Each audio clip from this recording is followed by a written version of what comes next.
राजनीतिक जीवन के बारे में मैं पॉडकास्ट के दूसरे हिस्से में बात करूंगी। पहले मैं जानना चाहूंगी कि आप धर्मयोगी कब, कैसे, क्यों बने? क्योंकि इतनी छोटे से उम्र में आप में ये त्याग की भावना क्यों जागी? आप साइंस के स्टूडेंट थे, तो साइंस और धर्म ये कैसे मिलाप हुआ? देखिए, सबसे पहले हम लोगों को धर्म समझना पड़ेगा। भारत की परंपरा को अगर हम जानना चाहेंगे तो भारत ने केवल उपासना विधि को धर्म नहीं माना है, कर्तव्य और सदाचार को धर्म को का एक रूप माना है और धर्म को उससे जोड़ करके देखा है। धर्म एक व्यवस्था है, एक वे ऑफ लाइफ है, एक सीमित क्षेत्र और एक सीमित भूमिका के साथ आगे जाने के बजाय उसमें स्वयं प्रवेश करके देखो क्या है, तो बहुत कुछ देखने को मिल रहा है। तो उन चीज़ों को लेकर के इसलिए मैंने अध्यात्म का सहारा लिया और उससे आगे बढ़ करके फिर उस अन्वेषण की यात्रा हमारी लगी हुई। एक साइंस के स्टूडेंट के साथ साथ एक योगी के रूप में उस दिशा में आगे कार्य कर रहे हैं। अभी हाल ही में हमने देखा, एक फोटो आपने ट्वीट किया था और वो वायरल भी हो गया था, जब आप अपने माता से मिलने गए थे। तो उस वक्त आपको कैसा लगा जब आप गए थे? देखिए, मैं कई वर्षों के बाद गया था जी। मेरे पिताजी का जो है देहांत 2020 में हो गया था।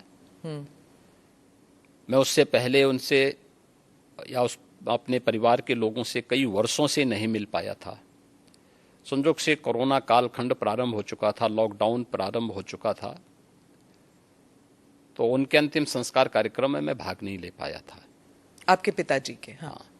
तो मुझे जब गत वर्ष अवसर मिला था तो मैं अपनी माँ से मिलने के लिए जरूर गया था। तो स्वाभाविक रूप से एक माँ और पुत्र के बीच में जो संवाद होने चाहिए वही संवाद वहां पे हुआ। आपकी छोटी बहन जो है, उन्होंने एक इंटरव्यू में कहा था कि 30 साल उन्होंने आपको राखी नहीं बांधी। 2022 में एक इंटरव्यू में उन्होंने कहा कि कई वर्ष पहले जब उन्हें पता लगा कि आप घर छोड़ के आप योगी बनने के लिए निकले हैं, तो उन्होंने कहा कि वो भिक्षा मांगने वाले संतों में आपको ढूंढ रही थी और मिले नहीं आप उन्हें।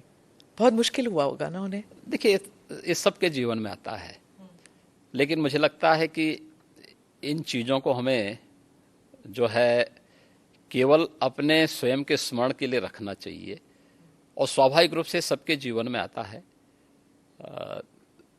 कई वर्षों के बाद जो है इस चीज़ें चलती रहती हैं। मुझे लगता है यही जीवन है। पर जब आप भगवा वस्त्र धारण करके आप संसद में जाते हैं और उसके बाद आप चीफ मिनिस्टर बनते हैं, तो एक ग्रुप है जो समझता है कि ये बहुत ही राइट विंग है, ये बहुत ही हिंदुत्ववादी हैं और हर चीज को भगवा कर दिया, तो फिर मतलब it's only for Hindus, he is a chief minister only for Hindus. ये इंटरनेशनली भी लिखा जाता है, अखबारों में ऑपेड एडिट्स आते हैं कि ये बहुत ही एक्सट्रीम राइट विंग है, एक्सट्रीम हिंदुत्ववादी हैं। उनके कपड़ों से ही पता लग रहा है कि हर चीज भगवा है। देखिए, मैं पिछले 6.25 वर्ष से अधिक समय से उत्तर प्रदेश का मुख्यमंत्री हूं। जी।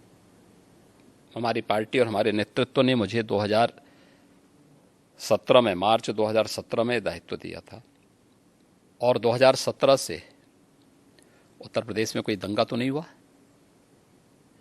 मुझे एक बात बताइए, दंगा होता था तो केवल हिंदू मरता था क्या? केवल हिंदू की संपत्ति चलती थी? अगर दंगा होता था, अगर हिंदू मरता था तो मुस्लिम भी मरते थे। हिंदू व्यापारी की संपत्ति जलती थी तो उसके सटे हुए मुस्लिम व्यापारी की संपत्ति भी जलती थी। अगर गुंडे किसी हिंदू बेटी के लिए खतरा थे तो मुस्लिम बेटी के लिए भी उतना ही खतरा थे। आज आप देख रहे हैं यूपी में ना, 6 वर्ष में कोई दंगा नहीं हुआ, 6 वर्ष में कोई कर्फ्यू नहीं लगा, 6 वर्ष में सारे पर्व और त्योहार शांतिपूर्ण तरीके से संपन्न हुए।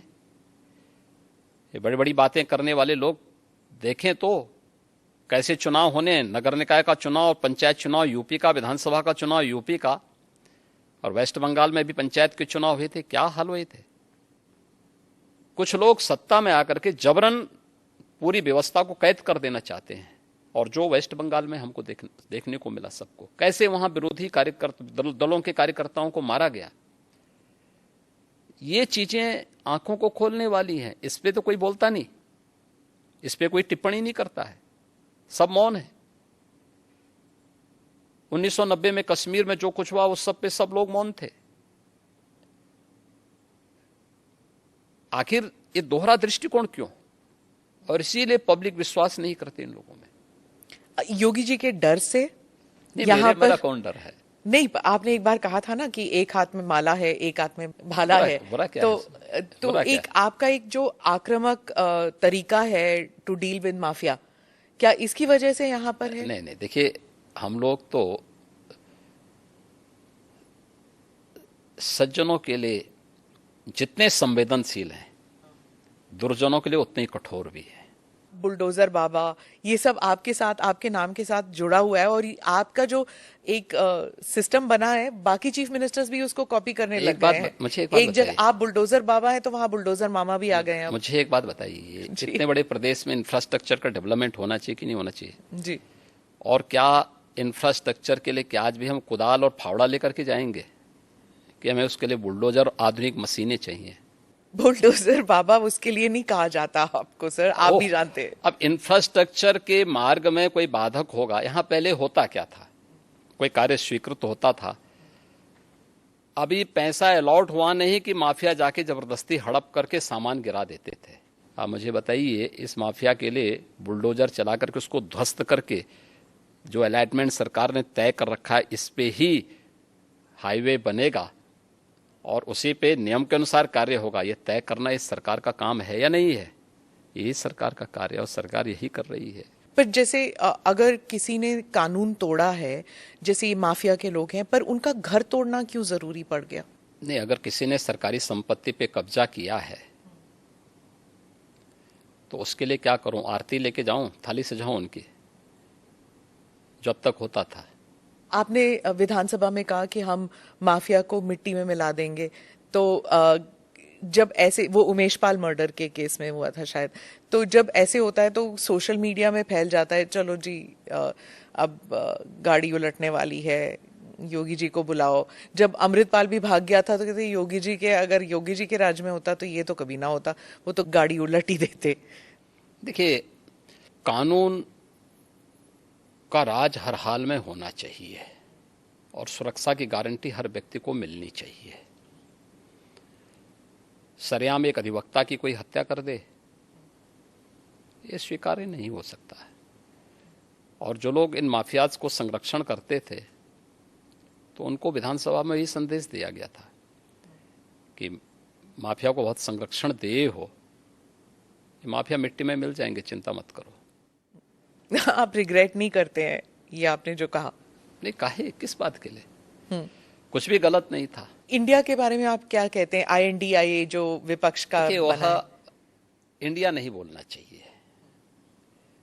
I.N.D.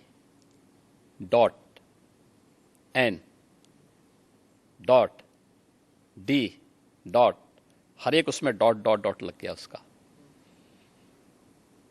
तो चोला बदलने से पिछले कर्मों से मुक्ति नहीं मिल जाएगी। जनता तो पुराने करामातों को देख रही है। ज्ञानवापी मस्जिद को लेकर मैं इसलिए पूछ रही हूँ, जैसे क्योंकि आप गोरखनाथ पीठ के पीठाधीश के नाते भी पूछ रही हूँ, क्या इस प्रॉब्लम का कोई सोल्यूशन है? देखिए, अगर हम उसको मस्जिद कहेंगे तो फिर विवाद होगा, हमें ज्ञानवापी बोल देना चाहिए। वो ज्ञानवापी है और माननीय न्यायालय में गया है, माननीय न्यायालय स्वयं देख लें। मुझे लगता है कि भगवान ने जिसको दृष्टि दी है वो देखे ना, त्रिशूल मस्जिद के अंदर क्या कर रहा है? हमने तो नहीं रखे ना, वहां तो सुरक्षा है, सेंट्रल फोर्सेज है, उनके मुतवल्ली हैं, ताला चाबी उनके पास रहती है, त्रिशूल कैसे वहां बने हुए हैं? आप इतिहास में तोड़ मरोड़ कर सकते हैं, लेकिन उन ऐतिहासिक साक्ष्यों के साथ नहीं जो वहां की दीवारें चिल्ला चिल्ला के कहती हैं, और उन ऐतिहासिक साक्ष्यों को भी देखने की आवश्यकता है। और मुझे लगता है कि ये प्रस्ताव मुस्लिम समाज की तरफ से आना चाहिए कि साहब ऐतिहासिक गलती हुई है और उस गलती के लिए हम चाहते हैं समाधान हो।